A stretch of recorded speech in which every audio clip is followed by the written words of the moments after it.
Hello there, you're watching the press preview, a first look at what is on the front pages as they arrive. And it's time to see what's making the headlines with Claire Ellicott, acting deputy political editor at The Mail on Sunday, and Jasmine Cameron-Chileshe, who is political journalist at the Financial Times. They'll be with us from now until just before midnight. Thank you very much for joining us, both of you. Let's see what is on the front of those newspapers. Well, the Treasury's plans to cut migration to the UK could result in people paying higher taxes, the Eye reports. The Chancellor, Jeremy Hunt, is facing a backlash from Tory MPs due to his plan to rise taxes, the FT reports. The Times leads on an interview with Britain's most senior police chief, who says there should be more power to sack underperforming officers. The Telegraph writes that the PM, Rishi Sunak, is worried about women's safety in Britain following on from the death of Zara Alina. The Daily Mail reports on Qatar's decision to ban beer at the World Cup 2 days before the tournament is to begin. Similarly, the Mirror leads with the same story, noting how some fans have reacted negatively to the ban. The Sun reports that the husband of I'm a Celebrity winner Jacqueline Josser has been held on suspicion of GBH. The Express says turkey prices are rising as a result of the recent outbreak of avian flu. The Daily Star goes with footballers waxing their legs to cope with the Qatari heat. And a reminder that by scanning the QR code that you can see on screen during the programme, you can check out the front pages of tomorrow's papers while you watch along with us. Well, tonight we are joined by Claire Ellicott and Jasmine Cameron-Chileshe. Great to see you both. Thank you very much. Lots and lots to talk through this evening. Let's start with the Daily Telegraph and start with you, Claire. We, of course, on Sky News tonight, leading on the story of two women who were killed by a man, and Rishi Sunak talking about his fears for his own family following the murder of Zara Alina in London. Yes, so Rishi Sunak has two young daughters, and he's actually made the quite startling admission that he's frightened about them walking home by themselves on the streets of Britain. That's quite an extraordinary thing to say. Now, it comes in the wake of Zara Alina's death. She was a law graduate who was walking home last summer in London, and she was attacked by a man called Jordan McSweeney, who was, I think he was remand from prison. He should have been in prison. Police officers were trying to track him down and didn't manage to. And he killed this young woman. And we all remember the Sarah Everard story as well. There were so many protests across the UK. People were furious about it. And now to hear the Prime Minister saying that he's scared for his own daughters is quite an extraordinary thing to hear. And I think, you know, he was speaking on the way back from Bali, from the summit, and he's also sort of said that more people should be in prison as a result, that more criminals should be locked up. So it's the first insight we've really had into Rishi Sunak's views on crime in the UK. It's interesting, isn't it, Jasmine, that the Prime Minister saying he fears for the safety of women. Of course, many women, especially those living in big cities who have to walk home late at night, know only too well what those fears feel like. Yeah, and it's actually quite a striking admission, and it's a rare show of him sort of giving a deeper insight into his family life, into how he feels about certain issues, because we're so used to him sort of doggedly focusing on the economy, obviously, as you would expect, given all the turmoil that we've had over the past few weeks. But it is important to note that despite the cost of living crisis and all the other issues that the country faces, there are still systemic issues in society, especially when it comes to sexism and violence against women. And so I do think it is encouraging that he is, openly speaking up about this. But I think what was interesting in the Telegraph piece is that there doesn't really seem to be anything in the way of tangible solutions. I mean, he said that he supports the prison population going up, but that doesn't necessarily give any reassurance to, women reading the front page as to thinking, how is Rishi Sunak going to improve my life, make me feel safer on the walk home? So I think it gives an insight into his thinking on the matter, but it doesn't necessarily give a real sense of what the government's going to practically do to address this. That's a good point.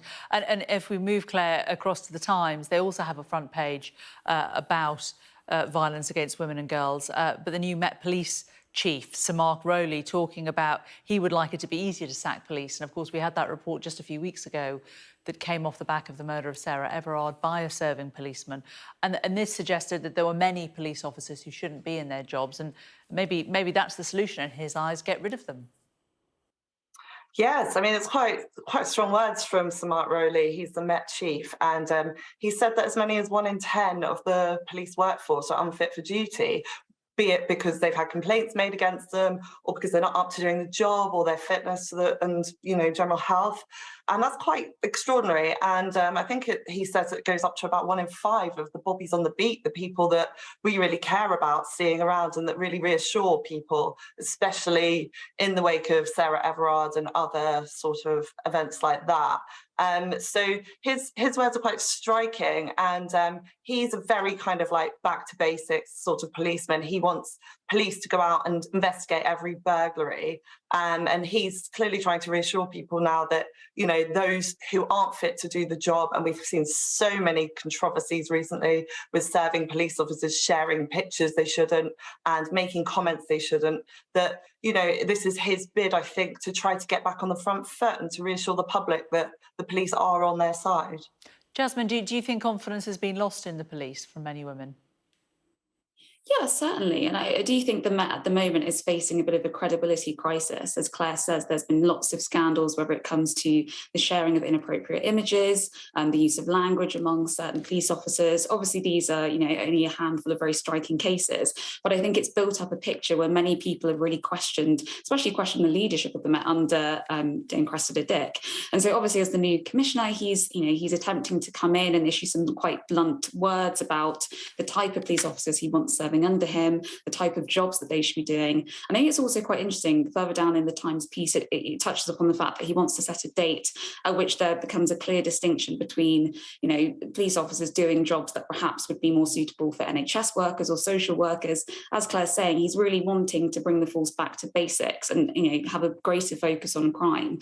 But I do ultimately think, it's going to take more than quite a feisty interview in the Times to restore confidence. This is something that will take a long time, and ultimately it will be a case of whether the public feel as though the officers on the streets are there to genuinely support them. And it's something that can be achieved, but I think it will be a working process at this point. Well, let's move away from violence against women and girls back into politics. And of course, we had the autumn statement this week.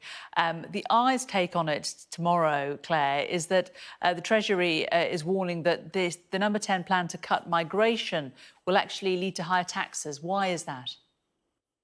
Well, yeah, this is really interesting. It's an exclusive that the I have on the front page. It sounds like the Treasury is warning that should any attempts be made to cut the numbers of migrants coming into the country and therefore the workforce, taxes will have to go up. Now, this will all be based on the OBR, the watchdog, warning that, factoring in that there'll be 200,000 people coming to the UK every year, and that making up part of the workforce, and that obviously feeding in money to the system. Should you lose any of that, you would inevitably have to put up taxes or cut spending. And we've already seen quite a lot of this in the budget, and it's not necessarily landed that well, whether necessary or not. So it is a kind of brewing row. And Suella Braverman, the Home Secretary, is obviously really opposed to any increase in migration, and a large proportion of the public are whenever they're polled. So it's quite a difficult battle. The Treasury will ultimately need to balance the books, and this will be their sort of message and how to do it.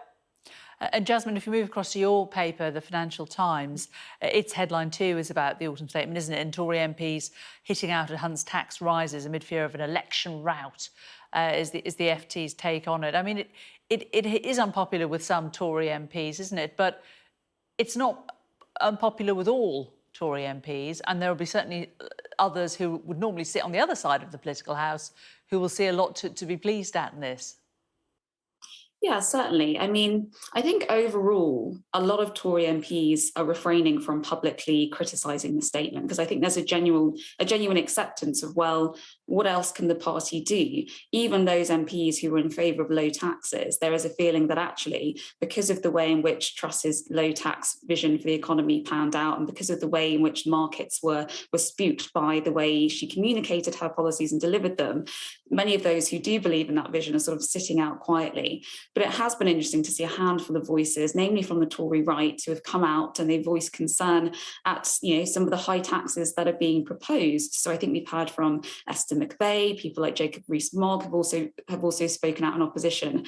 But I think what will be interesting to see is whether those opposing voices translate into actual rebellions and votes against the government. I mean, I would argue that actually there isn't any sort of mood within the backbenches to have another leadership race to oust another leader. And I suspect everyone will eventually rally behind Rishi Sunak. And I do think that's made easier by the fact that some of the more contentious tax rises and public sector cuts don't come until after the election. So yes, certainly we're seeing some opposing voices coming out, but I think overall there's a real sense among the party that ultimately Hunt was put in a difficult position and he did the best that he could do. What do you think that the reaction of Mail on Sunday readers, Claire, will be to this week's financial statement?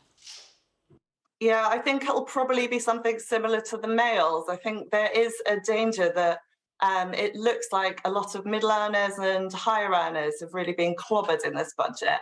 And it's, while necessary, and I think what Jasmine was saying is totally right, a lot of Tory MPs are just going to have to accept this as, tough medicine.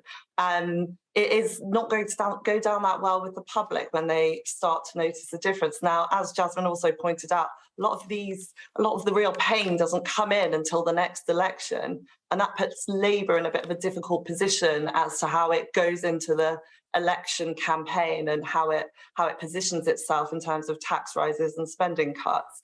But yeah, I do think the reception to the budget among most of the newspapers hasn't been that positive.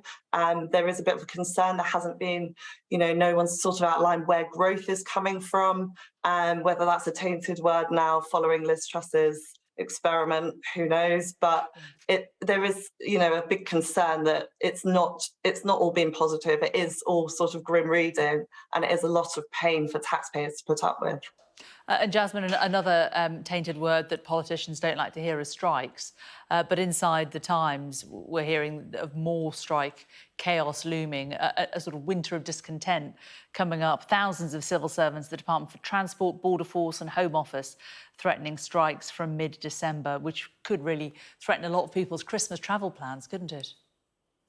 Yes, certainly. And it also comes at a time when we know nurses are also planning to strike as well. So it really feels like we're getting this winter of discontent, lots of public sector workers voicing their concern about pay in the light of rising inflation. And at the Times points out that actually the civil servants who are striking could really have an impact on anyone that's trying to go on holiday, anyone that's trying to renew their passport. And I do think these strikes are incredibly damaging to the government because it gives a sense among the public that the government isn't really in control. It hasn't really managed to, invest in and support public sector workers or public services in general. And I think the combination of strikes, people feeling like their money isn't going far enough, increasing taxes, it just points to a feeling of decline. And I feel like that feeling is going to be really politically damaging for the party at the ballot box. It does feel, doesn't it, Claire, that we've got kind of quite a miserable few months ahead of us for a number of reasons, be it strikes, be it energy bills, be it the fact that nobody seems to know what's happening with the weather and the climate. Yeah, no, indeed. It does seem like it'll be quite a miserable Christmas. All of these strikes are due to take place over Christmas. And, the government are in a difficult position because a lot of these asks from, nurses are asking for a 17.6% pay rise. And the airports and ports unions, PCS, are asking for a 10% pay rise. Inflation's obviously running about 11%. It's just a very difficult situation. And to add to that, we've got all the concerns with bird flu and whether we're going to have turkeys and eggs. And, it's not shaping up to be a great Christmas, is it? OK. Well, we can hope. We can maybe moderate our Christmas plans, but still enjoy them. Claire and Jasmine, thanks very much for the time being. Lots more to come, including what's going on in Qatar. They think it's all sober. The backlash from some over beer and the ban on it at the World Cup.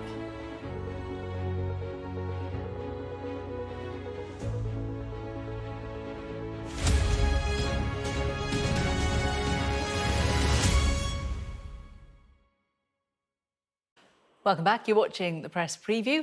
And with me this evening, Claire Ellicott, Acting Deputy Political Editor at the Mail on Sunday, and Jasmine Cameron-Chileshe, Political Journalist at the Financial Times, taking us through their choices. And we're going to kick off this half, Jasmine, with the Mirror.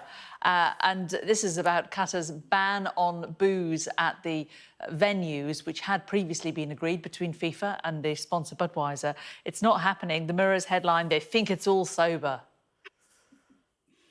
Yes, so the sale of alcohol is strictly controlled in Qatar, but there was it was understood that actually some alcohol would be sold to fans, but obviously now, just with a couple of days till the tournament's due to start, that has been changed. And this will actually come as a big blow to fans who would have already booked tickets and flights and hotels and were expecting a certain audience experience and now won't be getting that. And I think there are questions as to why now. I mean, this tournament has been in the works for literally years, and certain guidelines and expectations have been set. So to change that at the very last minute is a very odd decision. And there are also questions as to, there are lots of alcohol companies that are sponsoring the tournament and where that, where the legal obligations are. And I do think that there are wider questions as to how many compromises ought to be made over this tournament. We already know that it was changed from the summer to the winter. There are concerns about the experience of LGBTQ fans in the country. And this just feels like one of many compromises that fans and, fans and guests will have to make in order to make this World Cup work. I mean, I suppose, Claire, a lot of people would say you don't need beer to enjoy football, and there'll be lots of fans who are going over there who won't drink, who won't necessarily be bothered by this one way or the other. But the timing of it is curious, isn't it? Oh, certainly. But really, I mean, beer and football just seem to go together, don't they? And Budweiser have spent millions, 63 million quid, I think, sponsoring this event that's taken about 12 years to plan. So to be told 2 days before it's due to start that they're not able to serve beer is quite a shock. And their reaction on Twitter was quite funny. I think they said that was awkward. And there are reports was that quickly deleted, those though, who are wasn't paying... Yes, it was quickly deleted. Almost as awkwardly. Yes, indeed. But there are reports that people who've paid loads of money for their tickets and thousands of pounds for their tickets are able to enjoy champagne in other areas. So it seems a little bit hypocritical, but it goes back to what Jasmine was saying. This whole thing's sort of been shrouded in a lot of secrecy, and there are a lot of last minute changes, and there are real concerns about how Qatar are running this and whether, and the workers who've been involved in it, and just the whole organisation of it has been quite patchy.